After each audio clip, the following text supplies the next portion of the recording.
This is Monkey World in Dorset, the largest ape and monkey rescue centre on the planet. Today on Monkey Life, chimp Ben has a nasty foot injury and Jeremy is worried. Obviously it's going to hurt, but we do have him on a lot of pain relief, so I'm sure it'll still be uncomfortable, but it won't be too horrendous. In Paddy's chimp troop, it may be his dad who's the boss, but Bart is beginning to realise he's pretty important too. And Keeper Holly checks on Susie, the oldest captive woolly monkey in the world. Because she's old, she's got a few funny little ways. She won't do anything unless you make a really big deal of it. Oh, good girl! There we go.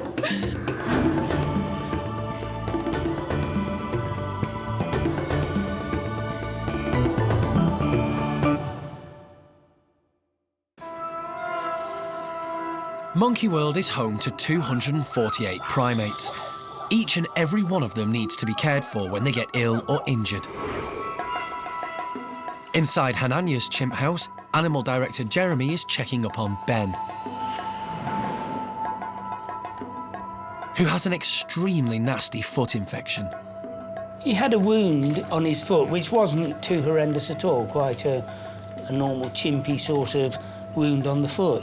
But it's actually become infected. We've got this very badly swollen skin loss and inflammation. The wound started as a tiny cut that he got during one of his meetings with alpha male Hananya. But unfortunately, his foot rapidly became swollen and infected. And on top of that, Ben won't leave it alone. Don't do that. It's a major setback for Ben's introduction to Hananya's group, just when the meetings were starting to show some promise. However, Ben's health is now the priority. Jeremy needs to ensure the blood is still circulating to Ben's toes. If it isn't, he could lose them, or worse, his whole foot. Have a look at your foot. Have a look. Let me feel how warm your toes are. This one is the coldest. And that one isn't quite so cold. Poor little boy. Even though it's a bad infection, chimpanzees are very resilient. He's been remarkably well, because as you can see, it's a pretty horrendous thing. He's getting a bit tired now, but he's eating well, and he's, you know, just giving a bit of TLC, which is a bit of, he likes this. You know, this is obviously going to help him. Obviously, it's going to hurt, but we do have him on a lot of pain relief, so I'm sure it'll still be uncomfortable, but it won't be too horrendous. You know, the fact that he's eating, the fact that he's communicating with me and everything else is a good indication that it isn't too bad at the moment. But an infection this severe isn't going to get better by itself. So the park's vet has prescribed antibiotics for Jeremy to administer. You all right with that? No, it's okay. No problem. Ben has never had an injection before, and he's a bit scared of the needle. But with such a bad infection, it's vital that Ben gets treated one way or another. Give me your arm. Come here. My options are to hand inject him with a syringe or to dart him. Well, obviously, a hand injector is nicer than a dart. But if I can just get him comfortable with this, it might just give me the edge to... See? It's only a bit of a... No problem. There, look. There. Good boy. See? That didn't hurt. I didn't even touch you. Jeremy knows how important this injection is, and he's not giving up yet. Oh, huh? You got half your foot hanging off and you're worried about that? What you like? See? This is not the first time that Jeremy's had to deal with a serious infection. No, you're not allowed to eat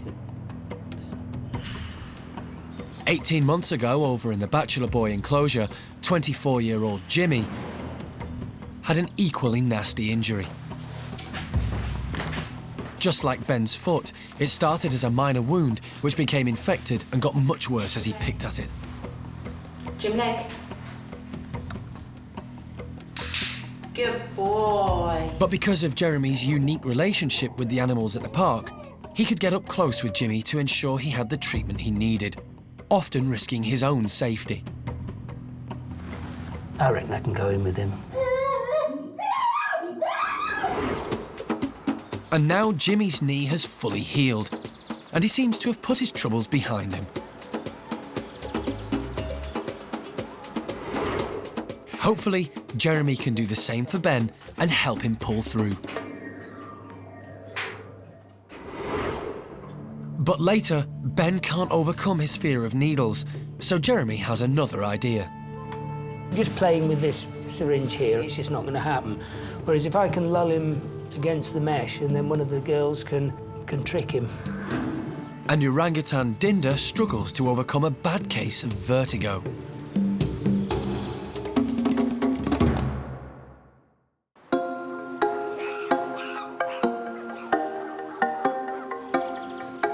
At the woolly monkey enclosure, keeper Holly is letting Lavar's family of 7 outside for the morning. It gives Holly the ideal opportunity to check everyone over, especially 36-year-old Susie. Well, this is Susie, and she's our oldest woolly monkey here, and she's also the oldest woolly monkey in the whole world on record in captivity, which makes her very, very special indeed. And because she's old, she's got a few funny little ways. She likes to stay inside, she likes to stay in the warm, and she won't do anything unless you make a really big deal of it. So, you're such a good girl, Suze. Good girl. And what we're doing at the moment is we're trying to teach her to present her chest so that I can listen to it with a stethoscope, so that if she does ever suffer from any sort of physical problems or any sort of lung congestion or anything like that, then hopefully we'll be able to listen to her chest and make sure that she's healthy and all that kind of thing, won't we? Oh, good girl. There we go. Good girl, Susie. OK, so we'll have a go. OK, Susie, chest. All of this attention is optional. Good girl. That was... And Susie can walk away at any time. But with grapes as a reward for cooperating, she decides to stick around. She seems to get quite a lot of stimulation out of it, and she seems to enjoy the contact with the keepers and obviously the amount of grapes she can be rewarded with. So all round it's interesting for her and it's beneficial for her health. OK, Kuna. Hand? This form of training gives Holly the chance to inspect everyone for cuts and grazes. And she also gets to check out mum-to-be, Paquita, and her unborn baby. Hand? Woolly monkeys' pregnancies last for around 5 months. And although it's hard to pinpoint when Paquita fell pregnant, Holly suspects that she is long overdue. Paquita's still not had her baby. She's keeping us all on tenterhooks. But as you can see, she lets us examine her bump every day, and we can, until she has enough, and we can feel where the lumps and bumps are. We can check that the baby's moving, and if it stops moving, we've got our little sort of emergency plan to make sure that her and her babies are OK. Pregnant woolly monkeys in captivity can suffer from stress and high blood pressure, and this can cause complications during labour, known as preeclampsia. So Paquita may require surgery to deliver the baby. If we find that the baby hasn't changed position for 2 or 3 days, then we'll start to worry and we'll either sedate her and give her a scan or actually perform a C-section, caesarean. But at the moment, her baby bump is enormous, it's solid, and we don't really think she can get much bigger than she is. But surgery will only be used as a last resort. Hopefully, Paquita will give birth naturally, and sometime soon.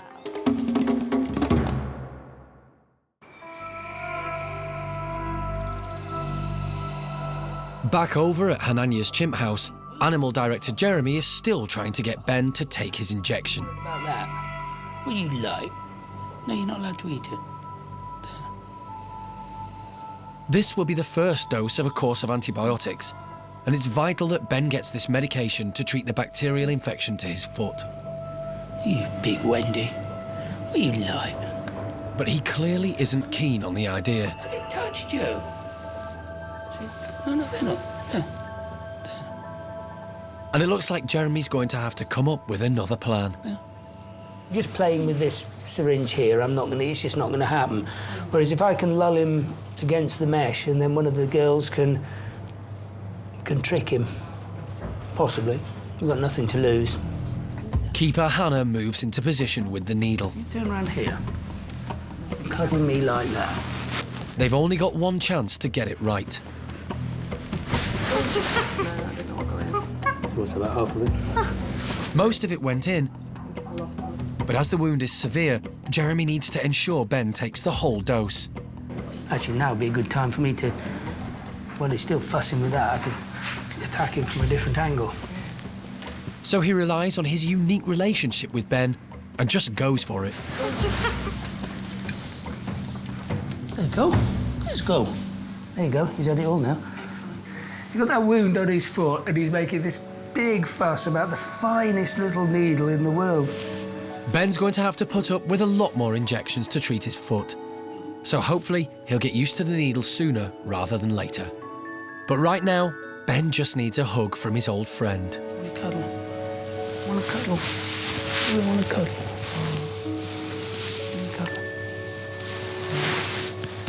Poor little boy.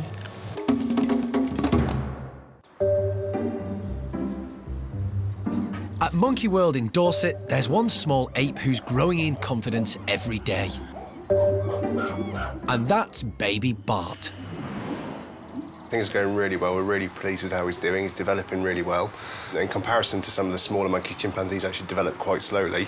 But in comparison to humans, they're much faster. So he can move around by himself. He can do chin-ups on the ceiling. He can find his own food. So he's doing brilliant. His canines are just starting to come through. So really, it's been quite a productive year for Bart. He's come a long way. As a baby, Bart has a very privileged position within Paddy's group. And this is clearly signalled to the other chimps by the prominent white tuft on his rear.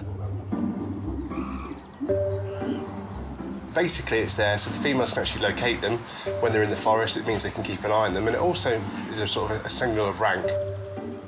As he grows up, that'll actually disappear, but whilst he still has it, he can actually go and take food off any members of the group. He won't really get disciplined by anyone, so he's sort of a hands-off animal, so no one will actually mess with him. And the others in the group have worked out that it pays to be pals with the prince of the park. So some of the lower-ranking individuals will spend time with him in his vicinity just to try and deflect the attentions of some of the more dominant individuals. Obviously, they won't do anything to them while they're holding on to Bart, so yeah, he can be quite a useful tool for the lower-ranking members of the group as well.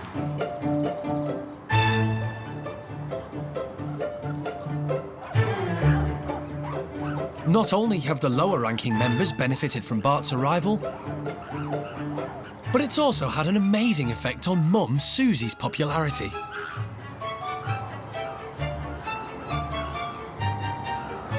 In fact, the other chimps just won't seem to leave her alone. It looks like Susie is fast becoming the most popular chimp in the troop. Or is that second most popular?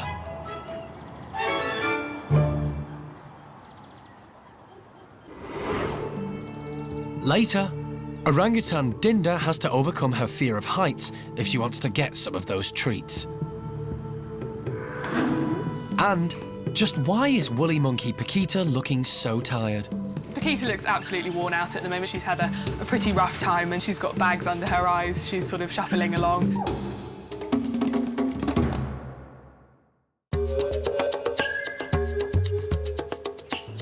Down at the gibbon house, and golden-cheeked gibbon youngster Tien is outside in the trees with Mum Peanut and Dad Pongyo, and he's growing up fast. Tien has grown so much so quickly. He's just his father's spitting image now. He is far more independent. He's flying around in the trees. Peanut's having trouble keeping up with him and keeping him under control. He's been making some decisions for himself as well. If he wants to stay out and play a bit longer, Peanut has to chase him around to pick him up and bring him in for dinner. But he's grown fast and he's doing so well. Golden-cheeked gibbons have one very special characteristic. As they grow in size, they also undergo a colour change. This trait is unique amongst apes. Both males and females are born blonde, which is good camouflage for the defenceless youngster as it clings to its mother's belly.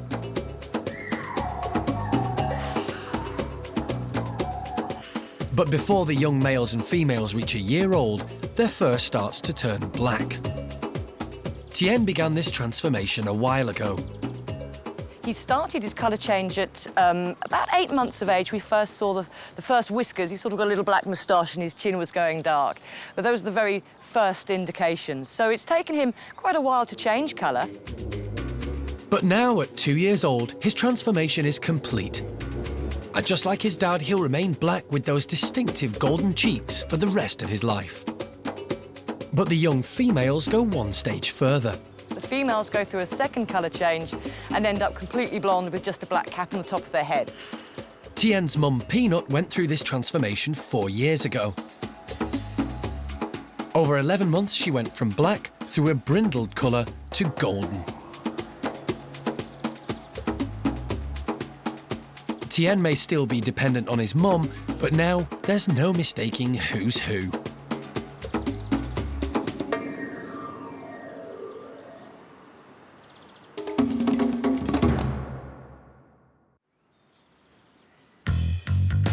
Over on the other side of the park in the orangutan creche, most of the youngsters are high up on the ropes, tucking into today's treat. Sticky jam and peanut butter has been smeared high up on the poles and ropes. An orangutan's natural home is up high in the treetops. But the youngest of this group, 2-year-old Dinda, has her feet firmly on the ground. She's always been scared of heights.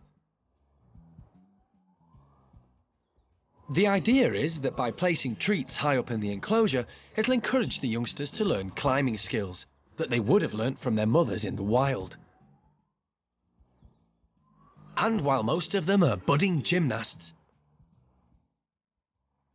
Dinda needs a little more encouragement to overcome her fear of heights.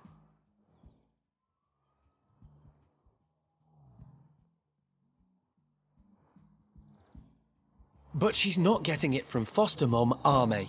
She's too busy up there helping herself to as much as she can get. It doesn't matter how hard Dinda licks, there's nothing down there. So if she's going to get a taste, she'll have to head up high.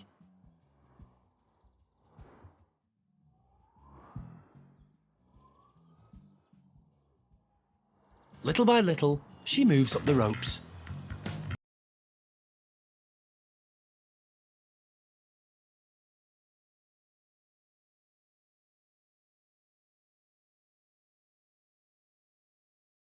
And before long, she's done it. She's licked her way to the top of the enclosure. It looks like peanut butter and jam may actually be the perfect cure for vertigo.